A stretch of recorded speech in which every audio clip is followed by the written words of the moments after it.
In Part 4 of Lecture 4, we will look at scanning numbers and operators, as well as looking at some special problems that we encounter when implementing a scanner.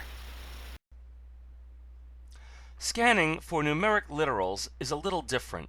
After the first digit, we keep looking for other digits until we find something that is not a digit. If it's a period, that means there's a decimal point and more digits, so we concatenate it to the lexeme and resume looking for digits.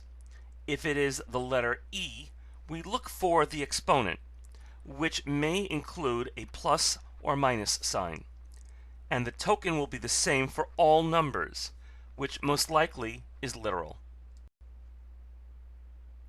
The beginning of the scan_num method is essentially the same as scanword, except that we can see that we need to keep track of the value that it will contain. Since we don't know yet if it is an integer or a real number, we prepare for both possibilities. We also have the Boolean variable is it real to store true if it's real and false if it's an integer. After the last digit, we check for a decimal point and see if there are more digits. We won't be looking for an exponent because this language does not include numbers with exponents. If it's real, we need to save its data type as real.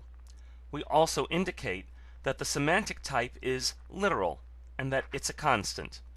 We convert the string to the real number it represents and save it in the symbol table. However, if it's an integer, most of what we do is the same, except the data type is integer and we use a different method to convert it to an integer value. If the first character isn't a letter or a digit, it may be an operator, or a character or string literal. If it's an operator, we can either hand code it to look for the relatively small number of non-alphanumeric strings that are legal, or we can simply concatenate these characters until we find a letter or digit or whitespace, then simply look it up in the symbol table. If it isn't there, it's not a legal operator, and if it is there, it is. There are a few special problems that we encounter when scanning. The first is token overloading, where a particular lexeme is expected to serve more than one purpose. Backtracking is when we need to rescan because the combination of characters that we assembled is not the correct lexeme. We know that keywords aren't always reserved, but we also know that it's not supposed to be a good idea. We will take a brief look at that. There are some symbols whose use seems to be appropriate in more than one way. We can use the equal sign to indicate either the assignment operator or a test of equality. But it's a potential problem. It makes it harder to write the grammar, and its meaning can be ambiguous in some situations. For that reason, most language developers work hard to avoid this problem. Fortran uses an equal sign for assignment, and period EQ period for the test of equality. Pascal uses the equal sign as a test of equality, and a colon equals for assignment.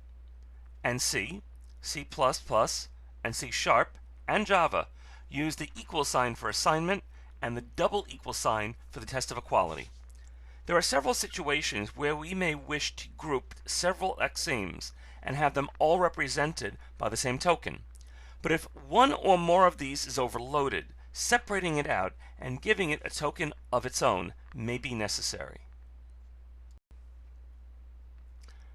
Backtracking occurs very rarely.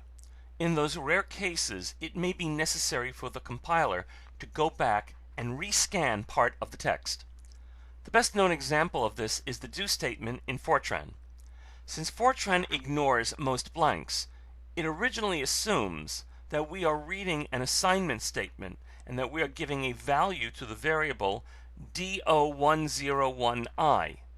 When it encounters the comma, it pushes all those characters back into the input stream, takes out the D and O, and then scans it as a do statement. Backtracking happens because there is no other way to be sure whether it is a do statement or an assignment statement. Finite automata are the theoretical basis for lexical analysis, and while we can handwrite a scanner in an easy, fairly mechanical way, it is entirely possible to write a procedure that emulates the finite automata that represent scanners. Scanner generators such as Lex, which is a standard Unix utility, or Flex, which is available with Linux, takes a specification written by the programmer and creates a scanner procedure from it.